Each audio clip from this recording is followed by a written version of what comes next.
여러분이 기도해 주셔서 하나님의 은혜 가운데 수술 잘 마치고 오늘 강단에 복귀할 수 있는 이 모든 것은 전적인 하나님의 은혜인 줄로 믿고 저를 위해서 기도해 주시고 또 염려해 주신 모든 분들을 축복하고 여러분들을 진심으로 사랑합니다. 지난 주일에는 제가 병원 침상에서 우리 교회 유튜브로 중계되는 예배에 여러분과 함께 누워서 동참을 했습니다. 침상에 누워서 목사님의 설교를 들었고 또 여러분들이 예배하는 모습들을 보면서 제 자신이 많은 것을 깨닫고 또 큰 은혜를 체험할 수 있었습니다. 그리고 2주간 동안 병원에 있는 동안 참 수많은 사람들이 저를 방문해 주셨고 또 위문해 주셨고 격려해 주셨는데 어림잡아 서울에서도 한 100여 분 정도 그리고 목포에 와서도 한 250여 분 정도가 병원을 다녀가고 저를 위로하고 격려할 때 정말 그리스도 안에서 한 형제요 자매가 되었다는 것이 얼마나 큰 행복이고 기쁨인가를 다시 한번 깨달을 수 있었습니다. 거듭 모든 것이 전적인 하나님의 은혜인 줄로 알고 우리가 주 안에서 한 교회 공동체 안에 있다는 것이 큰 복이라고 하는 사실을 여러분이 믿으시기를 바랍니다. 오늘은 종교 개혁 주일입니다.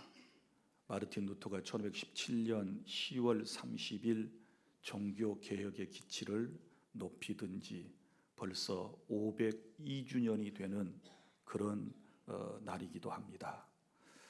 종교 개혁을 우리가 생각할 때마다 내 신앙생활을 점검하지 아니할 수 없습니다.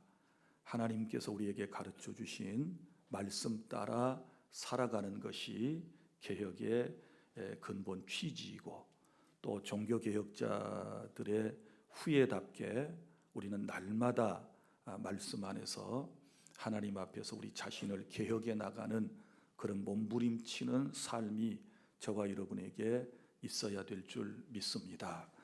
그래서 오늘 이 복음의 능력에 대해서 여러분들에게 간략하게 소개를 해드리도록 하겠습니다. 오늘 본문에 보면은 말씀이 이렇게 시작되지 않습니까? 내가 이 복음을 부끄러워하지 않는다. 이런 말로 시작을 해요. 그러면 무슨 얘기인고 하면 복음을 부끄러워하는 사람들도 있다는 얘기거든요. 그러니까 복음을 받아들이지 못한 사람도 있다는 얘기고 받아들이고 난 이후에도 복음에 대한 확신이 없기 때문에 여전히 부끄러움 속에서 신앙생활을 하시는 분들이 있을 수 있다라고 하는 의미를 담고 있습니다. 자, 많은 사람들이 복음을 꺼려하는 이유가 있을 것입니다. 그것은 복음 때문에 내 삶이 조롱받지는 아니할까, 또 복음 때문에 내가 사람들로부터 배척을 당하지 아니할까라고 하는 이런 생각, 그리고 또한 복음 때문에 명예와 지위와 생계를 잃지 아니할까라고 생각하는 이런 두려움들이 마음속에 있기 때문에 그런 것이지요. 그러나 오늘 말씀을 통하여 우리가 이 복음을 부끄러워하지 않을 이유 분명히 깨달는 그런 시간이 될 수 있기를 바랍니다. 복음의 능력 첫째는 복음이라고 하는 것은 믿는 사람에게 구원을 주시는 하나님의 능력입니다. 믿으시기를 바랍니다. 오늘 본문이 그렇게 되어 있어요. 이 복음은 모든 믿는 자에게 구원을 주시는 하나님의 능력이 됨이라 이렇게 말씀을 했습니다. 그럼 복음이라고 하는 말이 무슨 말이에요? 복음이라는 말을 그대로 풀면 복된 소리라는 뜻이지요. 세상에는 여러 가지 소식들이 있습니다. 좋은 소식도 있고 안 좋은 소식도 있고 누구나 다 좋은 소식만 듣고 살려고 그러지요. 그런데 우리 인류에게, 우리 개인에게 가장 귀한 복된 소리는 도대체 무엇일까요? 우리가 건강해지고 부자가 되어지고 우리가 잘 먹고 잘 사는 방법, 이것도 복음이 될 수 있겠지만, 어떤 사람에게는 너무 소중한 복된 소리가 될 수 있겠지만, 진정한 복음이라고 하는 것은 이런 거예요. 누구든지 어떤 사람이든지 어떤 죄를 지었든 어떤 과거를 가지고 있든 예수님을 믿기만 하면, 예수님이 뭘 믿어야 되나요? 그리스도의 죽으심. 어떤 죽으심인가요? 나의 죄 때문에 십자가에서 대신 피를 쏟고 죽으셨다는 사실과, 그리고 그 주님께서 사망의 권세를 깨뜨리시고 사흘 만에 다시 살아나셨다는 사실을 믿는 것을 복음의 본질이라고 그러는데, 자, 이 복음의 본질, 곧 예수님을 믿는 사람은 누구든지 오늘 말씀에 구원받는다라고 하는 것이 인류에게 있어서 가장 소중한, 귀한, 가치 있는 복음이라고 하는 사실을 믿으시기를 바랍니다. 이보다 더 복된 소식이 있을 수 없지요. 죄인된 우리가, 못난 우리가 어떻게 구원받아 천국에 들어갈 수 있겠습니까? 방법은 단 한 가지밖에 없습니다. 그것은 주님이 말씀하신 대로 믿는 자에게, 여기 모든 믿는 자에게 이랬잖아요. 모든 믿는 자라고 하는 말은 유대인이나 헬라인이나 그 어떤 사람이라도 예수님을 믿기만 하면 구원을 주시는 하나님의 능력이다. 이 은혜로 저와 여러분이 구원받아 오늘 이 자리에 있게 되었다라고 하는 사실을 믿으시기를 바랍니다. 그래서 우리는 행복한 사람이고요. 그런데 여기 말씀에 보면 복음은 누구에게 능력으로 나타나느냐? 모든 사람에게 구원을 주시는 하나님의 능력. 이게 진짜 능력이지요. 어떤 사람이든지 그 말이죠. 누구든지 그 말이지요. 예수님을 믿으면 천국 백성 되고 하나님 나라 들어갈 수 있다. 이게 하나님의 능력이죠. 이건 하나님 외에는 아무도 할 수 없는 거예요. 그런데 이 복음에 포함되어 있는 놀라운 것이 나와요. 본문에 보면 먼저는 유대인에게요, 그리고 헬라인에게도다. 복음에는 하나님의 의가 나타나서, 이렇게 표현을 해요. 그 복음의 본질로 딱 들어가면 중요한 것이 있는데 하나님의 의예요. 의. 자, 하나님의 의가 나타났다, 이렇게 말씀을 하고 있는데, 하나님의 의라고 하는 것은 하나님의 능력, 하나님의 놀라운 은총을 얘기하게 되는 것이지요. 그래서 누구든지 예수님을 믿으면 그 믿음을 통하여 의가 내 자신에게 전가되어서 그 의를 통하여 우리가 구원에 이르게 된다. 그래서 우리가 성경의 역사를 보면, 또 우리 주변의 수많은 사람들의 모습을 보면 복음을 듣고 변화받아 구원받은 사람들이 얼마나 많이 있는지를 우리는 잘 알 수 있습니다. 대표적인 인물이 사도 바울이지요. 예수님을 박해했던 사람이 예수님을 믿고 변화된 것을 보면 정말 놀라워요.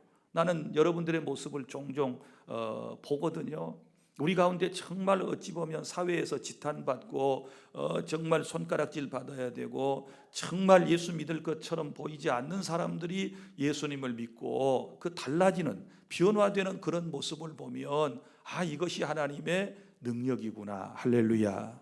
여러분 자신이 그것을 인정하시기를 바랍니다. 나 같은 죄인이 예수 믿고 이만큼 변화되어서 지금 다른 데가 있지 아니하고 이 자리에 와서 예배하게 되는 것, 이 자체가 복음의 능력인 줄로 믿습니다.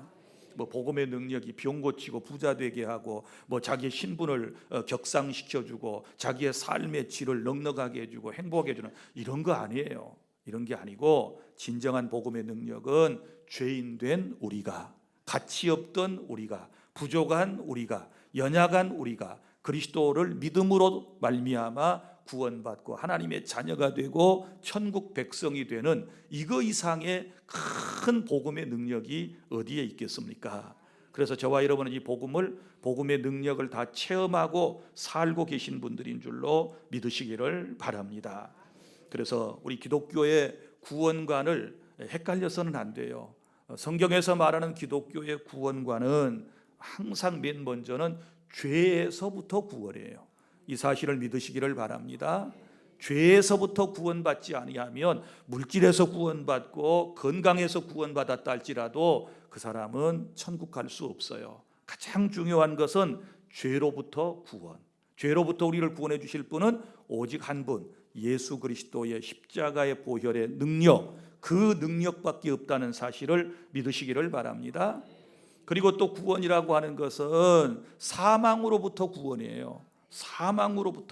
사망으로부터 우리가 죽을 자리에서 예수 그리스도를 통하여 새 생명을 얻었다. 이걸 이제 사망에서부터 건짐을 받았다. 흑암의 나라에서 빛의 나라로 옮겨졌다. 이렇게 주님께서 우리에게 말씀을 하셨지 않았습니까? 그래서 기독교의 구원은 사망에서부터이고, 그리고 또 사단에게로부터의 구원도 포함하고 있습니다. 우리가 영적인 신분을 보면 하나님의 자녀로 이 세상에 태어나서도 한순간은 우리가 예수님을 진실로 구주로 영접하기 전까지의 과정은 악한 영들에게 지배를 받고 살았어요. 이 얼마나 억울한 일입니까? 그렇지 않습니까?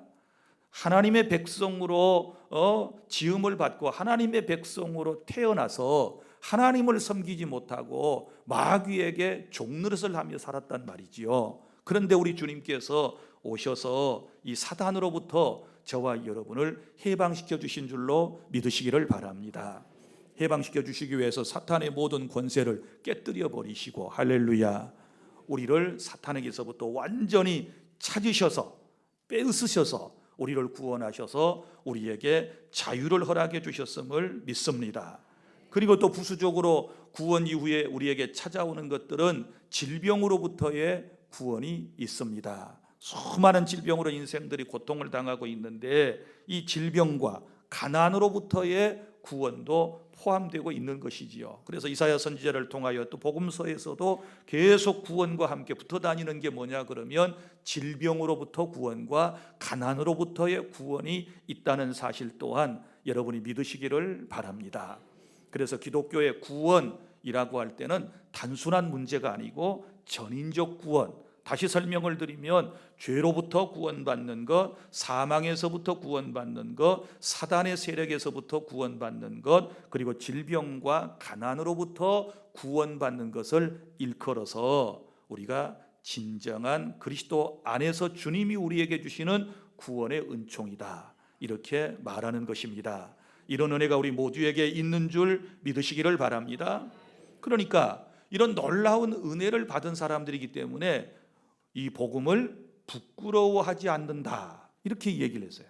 이렇게 놀라운 구원의 은총을 받은 우리가 예수님을 믿는 것을, 또 예수님을 믿기를 주저한다거나 부끄러워한다 그러면 그것은 안 되는 것이죠. 그 복음의 본질을 모르면 누구나 다 그럴 수 있어요. 그러나 깨닫고 난 이후에는 더 이상 여러분들이 복음을 부끄러워하지 말고 복음을 알고 믿게 된 것에 대하여 행복감과 감사함을 늘 가지고 살아갈 수 있기를 바랍니다. 로마서 1장 17절에 복음으로 의롭게 된다, 복음으로 의롭게 된다, 믿음으로 의롭게 된다, 이런 표현들이 계속 지금 17절에도 강조가 되고 있지 않습니까? 그래서 복음의 능력 첫 번째는 믿는 사람에게 구원을 주시는 하나님의 능력, 이 놀라운 복음의 능력으로 구원받아 오늘 하나님께 예배하는 여러분이라고 하는 사실을 굳게 마음속에 믿으시기를 바랍니다.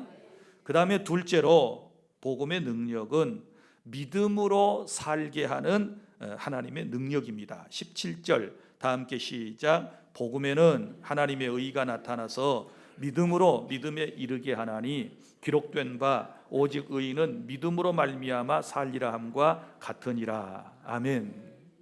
자, 여러분 여기 보면 이제 우리가 구원받고 난 이후에는 뭐로 살아요? 믿음으로 살아가는 거예요. 그러니까 믿음으로 구원받고 믿음으로 이제는 남은 삶을 살아가야 한다. 라고 하는 말씀입니다. 다시 말하지만 우리가 어떻게 의인이 되었습니까? 그것은 예수님을 복음이신 그리스도를 믿을 때에 우리가 의롭게 된 것이지요. 그래서 믿음으로 믿음에 이르게 한다는 말은 믿음으로 의롭고 믿음으로 구원받아서 믿음으로 살고, 그런 뜻이고, 하박국 선지자의 말씀을 인용을 해서 오직 의인은 믿음으로 말미암아 살리라 함과 같다. 할렐루야. 여러분은 믿음으로 구원받으셨습니다. 그럼 이제는 세상을 어떻게 살아야 돼요? 믿음으로 살아야 돼요.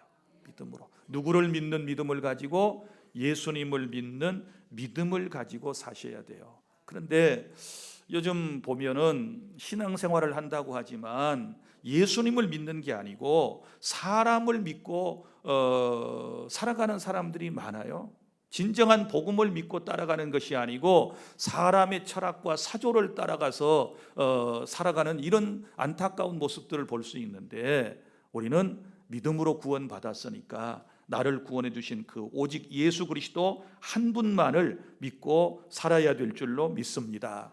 우리가 히브리서 11장을 믿음의 장이라고 그러지요. 그런데 이 히브리서 11장에 보면 믿음의 사람들이 믿음으로 구원받고 난 이후에 믿음으로 의롭다 하심을 받은 후에 어떻게 살았는가, 이런 말씀들이 상세하게 히브리서 11장에 기록되어 있거든요. 그 중에 대표적인 인물이 누구예요? 아브라함이죠. 아브라함을 우리가 믿음의 조상이라고 그러지 않습니까? 그 믿음으로 산다라고 할 때에 제가 여러분들에게 보충 설명을 드리면 아브라함처럼 사는 거예요. 바랄 수 없는 가운데 바라고 믿고 살아가는 거예요. 하나님의 약속의 말씀을 우리가 의지하고 신뢰하고 살아가는 거예요. 물론 살아가는 과정 속에 어려움이 있을 수 있어요. 그러나 결국은 하나님의 거룩하신 뜻을 이루게 될 줄로 믿으시기를 바랍니다. 믿음으로 사는 사람의 특징을 보면 버릴 것을 버리고 살아요. 버릴 것을 버리고, 아브라함처럼 내 본토 친척 아버지의 집을 떠나 내가 내게 지시할 땅으로 가라. 그러니까 고향 상천을 버리고 등 뒤로 하고 주님께서 원하시는 곳으로 나아가는 발걸음이 되잖아요. 이게 믿음의 삶이거든요. 그리고 또 드릴 것을 드리고 사는 특징이 있어요. 주님께서 아브라함에게 독자 아들 이삭을 바치라고 말씀을 하셨을 때에도 믿음으로 바치잖아요. 그거 다 믿음으로 한 거거든요. 믿음으로 바칠 때 이 아이가 하나님께 드려지지만 하나님께서 다시 살려주실 것을 믿는 믿음을 가졌다. 히브리서 11장에는 그렇게 말씀을 하시잖아요.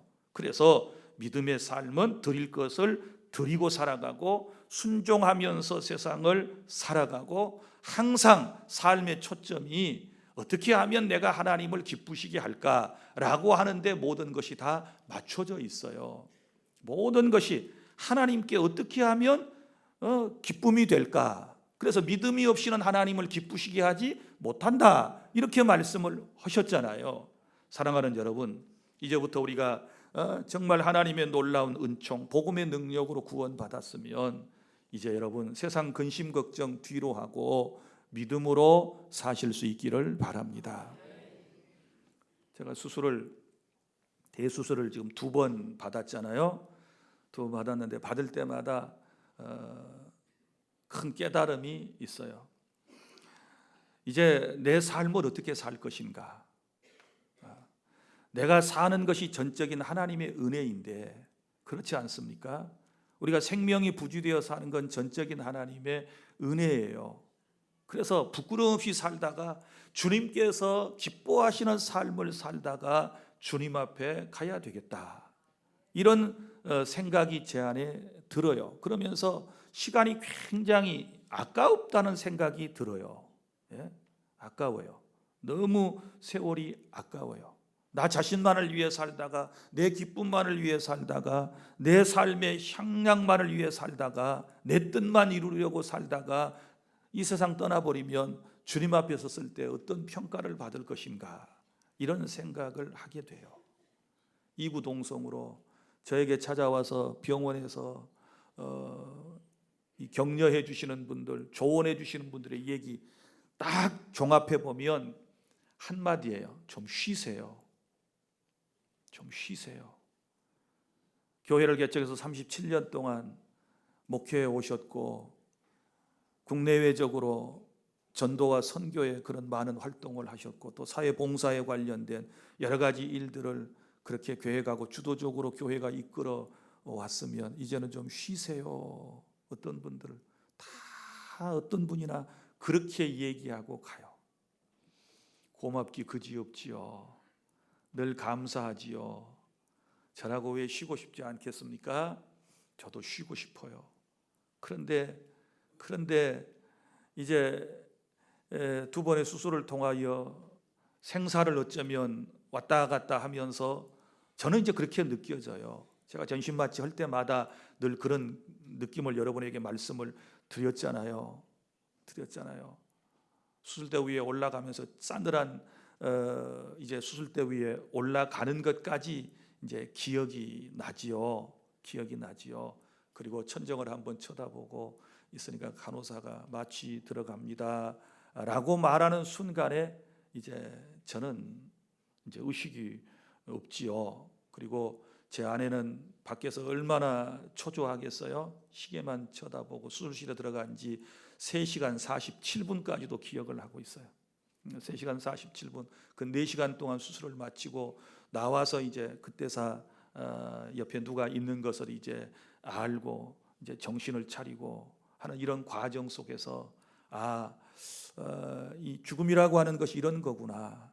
지난번 척추 디스크 수술을 받을 때도 이제 그런 걸 느꼈었지만 이제 그러니까 뭐 저는 죄송한 얘기지만 죽음이 전혀 두렵지 않아요. 막 떨린다거나 염려가 된다거나 걱정이 된다거나 이런 건 제 안에 하나도 없어요. 중요한 것은 내게 주어진 삶을 내가 무엇을 하다가 무슨 일을 하다가 어떤 일을 하다가 내가 주님 앞에 서야 할 것인가. 이 시간이 아까운 거예요. 그래 장로님들도 와서 쉬라고 그러고 모든 목사님들은 와서 좀 쉬라 그러고 그러면 쉬면 하나님의 일이 되나요? 그 쉬엄쉬엄 하십시오. 그 말은 너무 고맙고 충분히 이해가 되지만 제 마음은 또 그게 아니에요. 주님의 마음도 그거 아니실 것 같아요. 살아있는 동안에 주의 일에 힘쓰고 언제 주님 앞에 설 수 있을는지 아무도 모르잖아요. 누가 장담합니까?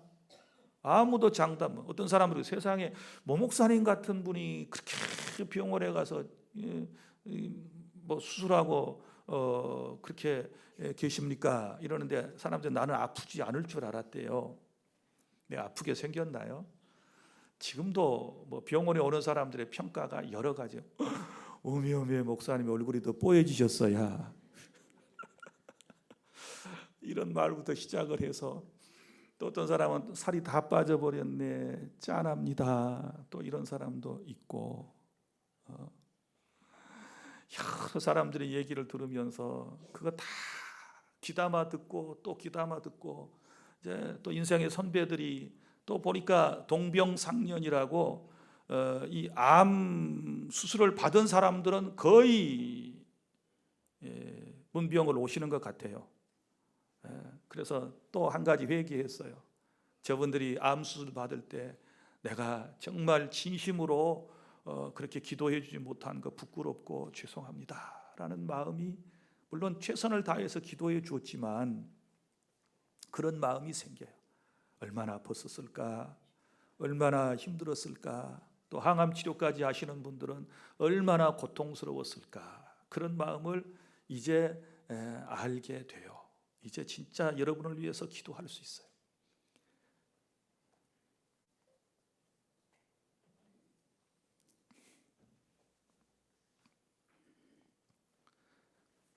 여러분의 사랑 앞에 정말 감사한 마음을 가지고 정말 여러분들을 위해서 더 많이 기도하고 말씀을 올바로 전하고 내가 살아있는 동안 오직 믿음으로 의인은 믿음으로 산다 이렇게 말씀을 했으니까 사람들 바라보면 실망이 돼요. 제가 병원에 있는 동안에도 교우들에 대한 여러 소식을 들을 수 있지요. 나를 염려해 준다는 사람들의 얘기도 듣기도 하고 또 기도해 준다는 사람들의 얘기도 듣기도 하고 그런데 또 믿음에서 이탈한 사람들의 얘기도 귀가 있으니까 이리저리 들려와요. 그러면 참 목회자의 병이라고 하는 것은 어디서부터 올까요? 과로도 있지만 스트레스에서부터 와요. 2,000여 명이 넘는 우리 주안의 공동체를 이끌어 나가면서 저는 여러분들의 모든 삶을 직간접적으로 다 경험을 해요. 그렇죠? 여러분들은 하나의 케이스이지만 저는 2,000명 이상의 모든 삶의 이런 케이스들을 전부 제가 소화해내야 되는 거예요. 저도 사람이기 때문에 믿음으로 좀 산다고 하지만 어쩔 때는 믿음이 약해지면서 자꾸 제 마음이 약해질 때가 있거든요. 그럴 때마다 또 정신 차려서 믿음으로 지금 37년을 달려왔습니다. 사랑하는 주 안의 성도 여러분, 이제 우리 인생이 믿음으로 살아가는 인생이어야 되는데 이제부터는 사람 바라보지 말고 하나님 한 분만을 의지하고 끝까지 믿음으로 살아가면 승리의 그날이 찾아오게 될 줄로 믿습니다. 환경 보고 사람 보고 낙심하고 절망하고 좌절하지 말고, 복음은 하나님의 능력이거든요. 믿습니까?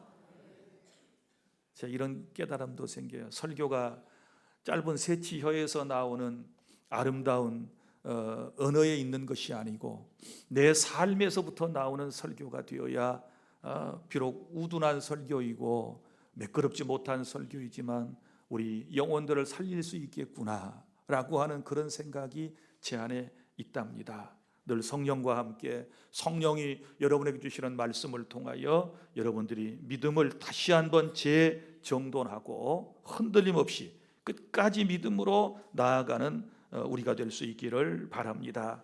그래서 하박국 선지자는 하박국 2장 4절에서 의인은 믿음으로 말미암아 살리라, 이런저런 소리가 들려와도 바벨론이 침략해 온다 해도 외양간에 송아지가 없다고 해도 포도원에 포도 열매가 맺히지 않고 무화과 나무에 열매가 없어도 오직 하나님을 믿는 나는 끝까지 하나님만을 신뢰하며 살리라. 이것이 진짜 믿음이거든요. 진짜 믿음을 가진 사람은 세상이 감당하지 못해요. 끝까지 믿음으로 나가면 세상이 감당하지 못해요. 믿음을 가진 사람이 승리할 수 있는 줄 믿으시기를 바랍니다. 히브리서 10장 37절부터 38절, 오직 나의 의인은 믿음으로 말미암아 살리라. 오직 나의 의인은 믿음으로 말미암아 살리라. 오늘 종교개혁주일에 혹여라도 여러분이 믿음으로 살지 못하고 사람 생각 가지고 내 경험으로 내 인생의 철학을 가지고 살려고 발버둥 친 분들이 있었다면 오늘 여러분 삶의 모든 목적을 수정할 수 있기를 바랍니다. 이제는 믿음으로 사시는 거예요. 말씀을 맺습니다. 복음은 하나님의 능력입니다. 복음이신 예수 그리스도를 믿으면 누구든지 아무 조건 없이 구원받는 이 은혜를 우리가 입었다는 사실을 믿으시기를 바랍니다. 그래서 이 복음은 우리가 이미 받았으므로 누구에겐가 이 복음을 전해 주어야 또 그 사람이 복음을 듣고 살 수 있는 거예요. 복음이 있지만 이 복음을 전해주지 않거나 또 듣지 못하게 되면 어떤 일이 생길까요? 너무 안타까운 일이 생기지요. 여러분 1945년 2차 세계대전이 끝난 후에 이제 전쟁이 끝난 거지요. 그런데 필리핀의 그 루방섬이라고 하는 그 섬의 정글에 한 일본인 중위가 있었어요. 워낙 정글이 깊어가지고 이제 그 안에서 있는데 전쟁이 끝났다는 소식을 이 사람이 듣지를 못했어요. 이 중위가 무려 몇 년 동안 29년 동안을 종전되었다는 소식을 듣지 못하고 지금도 여전히 전쟁인 중이라 알고 밀림에 숨어 있다가 29년 만인 1974년에 이 사람이 밀림에서 발견이 됐어요. 1974년, 그러니까 벌써 1945년도에 전쟁은 끝났는데 74년까지 계속 지금 전쟁 중인 줄 알고 그 밀림에서 총 들고 있는 거예요. 안타깝지요. 그건 30여 년의 삶을 밀림에서 허송생활했던 이유가 뭘까요? 이 사람이 안타깝게도 종전의 소식을 듣지 못했기 때문에 그래요. 그렇지 않습니까? 전쟁 끝났다는 얘기를 들었으며 밀림에서 나와가지고 자기 고향으로 일본으로 돌아갈 수 있었을 거예요. 그런데 이 소식을 접하지 못했기 때문에 전쟁이 아직도 끝나지 않은 줄 알고 그 밀림에서 쫄이면서 혼자 얼마나 안타까운 삶을 살았겠어요. 우리 인생이 그래요. 내가 누구에게인가 복음을 전해주지 아니하면 듣지 못한 그 사람이 아직도 고통 가운데서 살아갈 수밖에 없어요. 들어야 삽니다. 믿습니까? 전해주어야 사람이 깨닫게 되고 알게 되는 거예요. 여러분, 영적 전쟁은 이미 끝났습니다.